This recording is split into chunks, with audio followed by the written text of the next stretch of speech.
The retired witch Prologue, the woman who envied a princess throughout the great kingdom. There was no woman more admired than Isabella. The First High Mage, the king's right hand, the hero of the Liberation War. She had shattered kingdoms that threatened peace, burned invading armies to ash with a single incantation, ended plagues that claimed thousands of lives, and brought rain to lands dying of famine. To the people, she was a legend. To the royal knights, she was their greatest teacher. To every young mage, she was the impossible standard they dreamed of reaching. Yet the one person who admired Isabella the least was Princess Rachel. Rachel watched as the king sought Isabella's counsel before every important decision.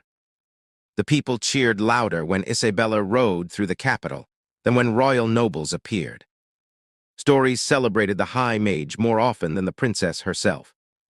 Rachel's jealousy grew quietly, believing Isabella possessed everything a woman could ever desire.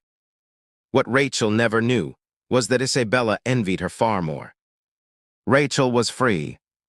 Free to laugh. Free to dream. Free to marry.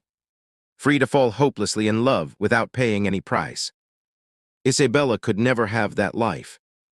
Every High Mage carried an ancient covenant older than the kingdom itself. The moment a High Mage truly chose love and embraced a family, the bond between her soul and magic would begin to fade. Whether that loss was slow or immediate, no one knew. What everyone knew was far more frightening.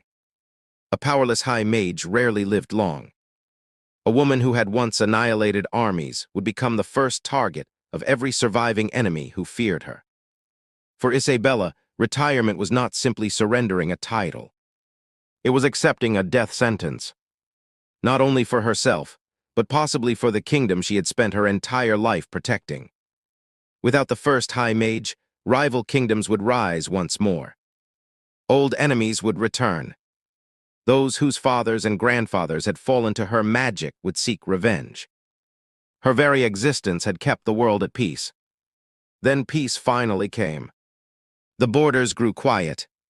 Trade flourished. Children no longer knew the sound of war.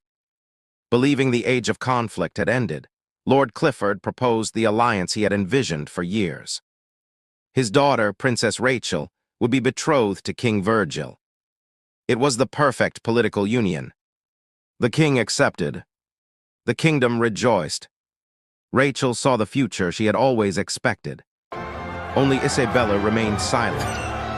As she watched the preparations for the royal wedding, she realized something she had spent years refusing to admit.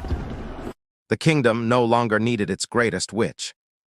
Perhaps it was finally time for Isabella to lay down her staff, to retire, and, for the first time in her life, to discover what it meant to live as an ordinary woman.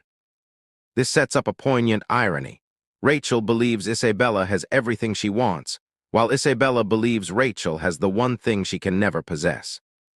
That mutual misunderstanding can fuel much of the emotional tension before the larger political conflict unfolds.